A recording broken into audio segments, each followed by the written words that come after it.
விஜயகாந்த் அரசியலுக்கு வரும்போது தன்னை கருப்பு எம்ஜிஆர் என்றார். அரசியல் கட்சி ஆரம்பிப்பதாக சொல்லி வரும் ரஜினி நான் எம்ஜிஆர் ஆட்சியை தருவேன் என்கிறார். சின்ன சிவாஜியாகவே இத்தனை வருடம் வாழ்ந்து வந்த நடிகர் கமலோ ஒரு படி மேலே போய் நான் எம்ஜிஆர் மடியில் வளர்ந்தவன் என பிரச்சாரம் செய்கிறார்.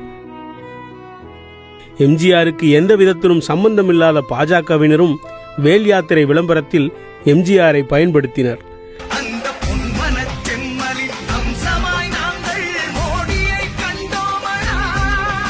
ஆட்சியை தக்க வைக்கவும் டெல்லிக்கு கும்பிடு போடவுமே நேரம் போதாத எம்ஜிஆர் கட்சியின் இன்றைய அமைச்சர்களுக்கு இந்த திடீர் எம்ஜிஆர் விசுவாசிகளின் குட்டிக்கரண அரசியல் கொஞ்சம் லேட்டாக உரைக்கவும் இப்போது அதிமுகவை தவிர வேறு யாரும் எம்ஜிஆரை உரிமை கொண்டாட முடியாது என மாறாப்பை இழுத்து விட்டுக் கொள்கின்றனர். எது எப்படியோ தமிழகத்தின் இன்றைய டாபிக் எம்ஜிஆர் தான். தேர்தலுக்காக போகும் இடமெல்லாம் மைக் பிடித்து எம்ஜிஆர் எம்ஜிஆர் என அவர் பெயரை ஏலம் விடும் இந்த ஆசாமிகளுக்கெல்லாம் எம்ஜிஆர் வாழ்ந்து மறைந்த ராமாவரம் தோட்டத்தின் இன்றைய நிலை தெரியுமா? எம்ஜிஆரின் வாரிசுகளும் அவரின் நீட்சிகளும் எத்தனை முறை அங்கு சென்று வந்திருப்பார்கள்? பிறந்த நாளுக்கும் இறந்த நாளுக்கும் கூட எம்ஜிஆர் வாழ்ந்த ராமாவரம் தோட்டத்துக்கு போகாதவர்கள் எல்லாம் தேர்தலுக்காக எம்ஜிஆர் புகழ்பாட ஆரம்பித்து விட்டார்கள்.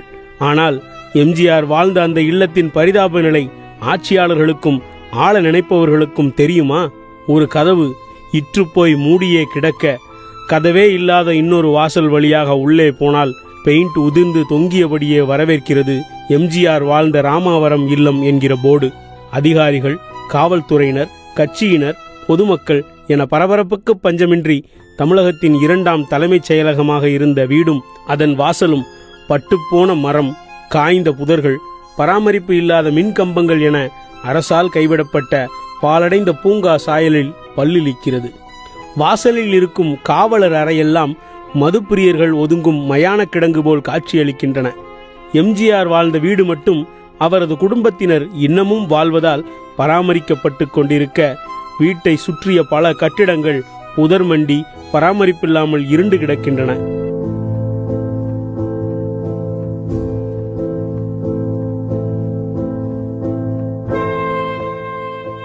வீட்டிற்கு இடதுபுறம் இருக்கிறது எம்ஜிஆரின் அம்மாவுடைய நினைவிடம். எம்ஜிஆர் வீட்டிலிருந்து கிளம்பினால் அம்மாவின் நினைவு மண்டபத்தை வணங்கிவிட்டுத்தான் கிளம்புவார். அந்த மண்டபங்கள் இப்போது எந்த பராமரிப்பும் இல்லாமல் அதிமுக கட்சியைப் போலவே பாலடைந்து கிடக்கிறது. வீட்டு வாசலில் எம்ஜிஆர் தன் தலைவன் அண்ணாவுக்கு ஒரு சிறிய சிலை வைத்து அதற்கு மண்டபமும் கட்டினார்.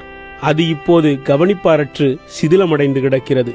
அந்த சிலை அண்ணாவுடையது என்பதே பதவியில் இருக்கும் இப்போதைய அதிமுகவினருக்கு தெரிந்திருக்க வாய்ப்பில்லை. வீட்டுக்கு பின்னால் இருக்கும் எம்ஜிஆர் கட்டிய காது கேளாதோர் பள்ளி வளாகத்துக்கு சென்றால் பார்த்து வாங்க சார், ஏகப்பட்ட பாம்பு கிடக்கு, கடிச்சிரும் என்று எச்சரிக்கிறார்கள். 2015 சென்னை பெருவெள்ளத்தின் போது முதல்வராக இருந்த ஜெயலலிதா எந்த முன்னறிவிப்பும் இல்லாமல் செம்பரம்பாக்கம் ஏரியை திறந்துவிட அந்த வெள்ளத்தில் சிக்கி எம்ஜிஆரின் மொத்த வீடும் சிதைந்து போனது. எம்ஜிஆர் பயன்படுத்திய கட்டில் சேர்கள் தொடங்கி வீட்டு வாசலில் இருந்த அவரின் சிலை வரை உடைந்து சேதமடைந்தது. ராமாவரம் வளாகத்தை ஒட்டிய அடையாறு கால்வாய் காம்பவுண்டு சுவற்றை உடைத்துக்கொண்டு உள்ளே புகுந்துவிட முதல்வராக இருந்த ஜெயலலிதா எம்ஜிஆரின் வீட்டையோ சேதங்களையோ வந்து எட்டிக்கூட பார்க்கவில்லை. தனக்கு பின்னால் இந்த சொத்துக்களை கட்சியிடமோ அதன் நிர்வாகிகளிடமோ கொடுத்தால் இப்படித்தான் சீரழிப்பார்கள் என்று எம்ஜிஆர் உணர்ந்தாரோ என்னவோ. வீட்டிற்கு பின்புறம் இருக்கும் காது கேளாதோர் பள்ளியை நிர்வகிக்க தனக்கு இருக்கும் சத்யா கார்டனில் இருந்து வரும் வருமானத்தை பயன்படுத்திக் கொள்ளுங்கள் என உயிலிலே நிதி ஆதாரத்தையும் சேர்த்தே எழுதிவிட்டார். எம்ஜிஆர் தான் எழுதிய உயிலில் இந்த ராமாவரம் தோட்டத்தை விற்கவோ அடமானம் வைக்கவோ யாருக்கும் உரிமை இல்லை என்று எழுதி வைத்திருக்கிறார்.